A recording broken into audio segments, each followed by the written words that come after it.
Hey everybody, today we're going to look at some Swiss Army soldier knives, and I'm going to speculate on how Wenger lost the battle to be selected as the official Swiss Army knife in 2008, lost out to Victorinox.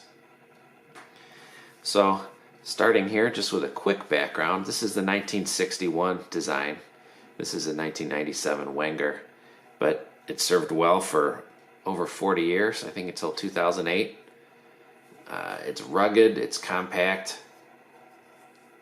has all the features of the old Boy Scout camping knives.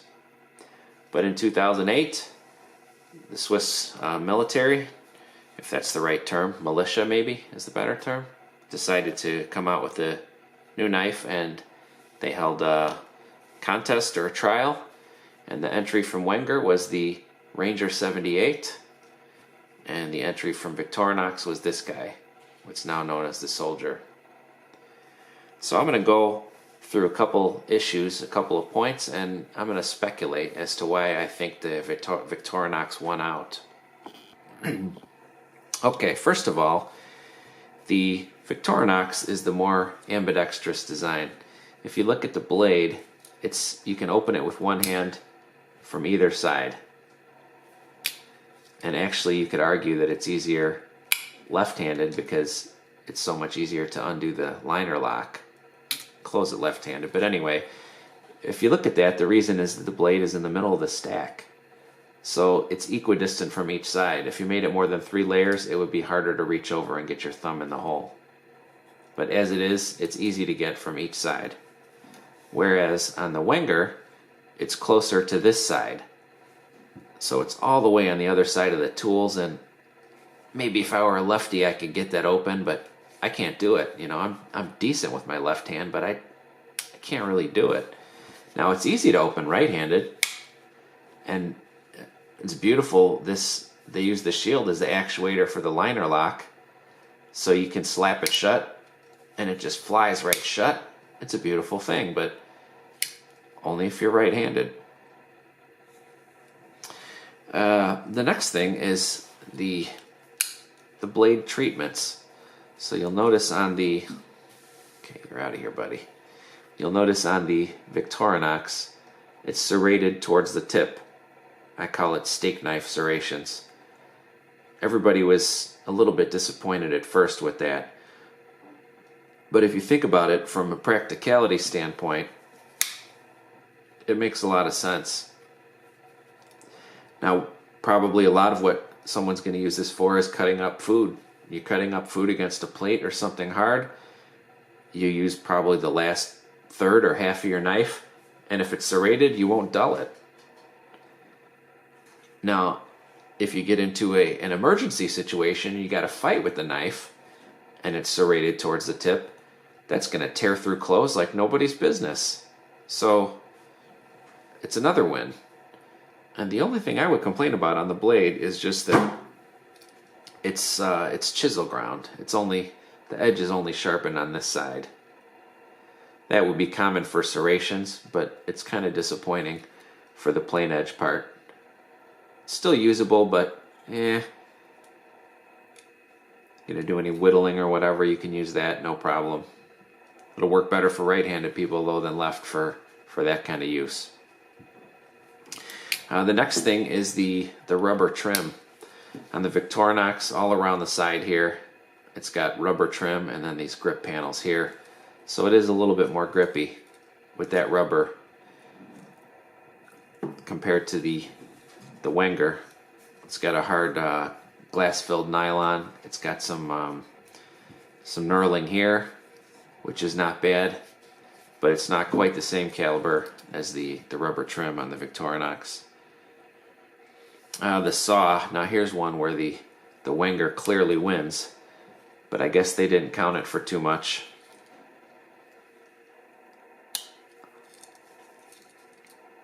You can see that the Wenger is probably 15 or 20% longer, and that saw works like crazy. It actually locks out. The back spring's a little stronger on the Wenger too,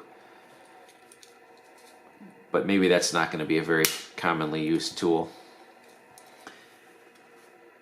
Overall thickness, you can see that the Victorinox is a lot thinner. I don't know if that's such a big deal. This really fills the hand, but between being longer in the body and thicker in the body, you can realistically carry this in your pocket, especially if you're a soldier. You got a big pocket, you got lots of pockets. This is going to be really clunky. It's got to be over an inch thick. Let's go to the screwdrivers. Probably something that the judges thought about. This is a really cool thing about the Victorinox. It's got a liner lock here.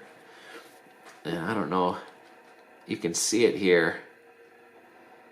It flips over this way to lock the blade, and then it's fused in the middle at the back, but that same liner comes over here to lock the screwdriver. So when you open that screwdriver, it automatically locks out as soon as you open it.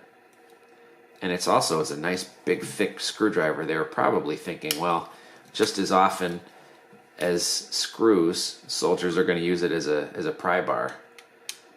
And you can see this is a much beefier screwdriver on the Victorinox. Now the Wenger has the patented design wherein if you're pushing it into a screw head, then it locks, but the rest of the time it's not locked. So I would say that the screwdriver on the large flathead screwdriver got some points too, just because it'll be so much more useful as a pry bar, makeshift pry bar.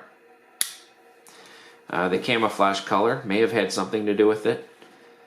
You know, they're proud of their red and white cross, but maybe in wartime you don't want to be advertising that with bright colors. So this is, you know, more camouflaged. And then the last thing. Now this has actually kind of a nice point on the tip. So when it is sharp anyway, this is going to be a better fighting knife. It's a longer blade. It's got a pointier tip. This is kind of a rounded tip on the Victorinox. I don't know if they did that so that it would be not as easy to break off or what, but shorter blade, but the serrations towards the tip, maybe that would make the difference.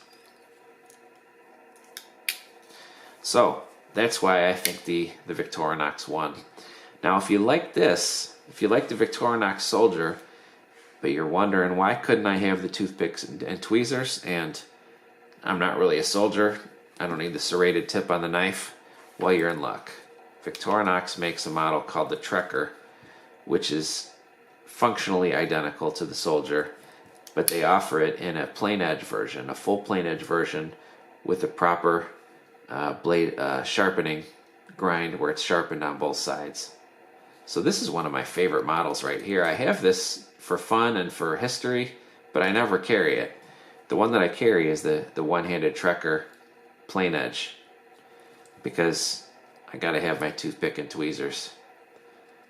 Got big round horse teeth and I get stuff stuck in them all the time, so I gotta have that. Even if it's just plain nylon, it's kind of slick compared to this this elegant rubber trim one.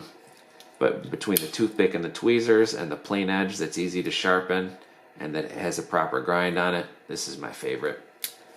Trekker, they call it the one-hand Trekker plain edge. It's a little harder to find than just the regular Trekker, and a little harder to find than the Soldier, I would say. So, thanks for watching, guys. That's my thoughts on why the Victorinox won. See you next time.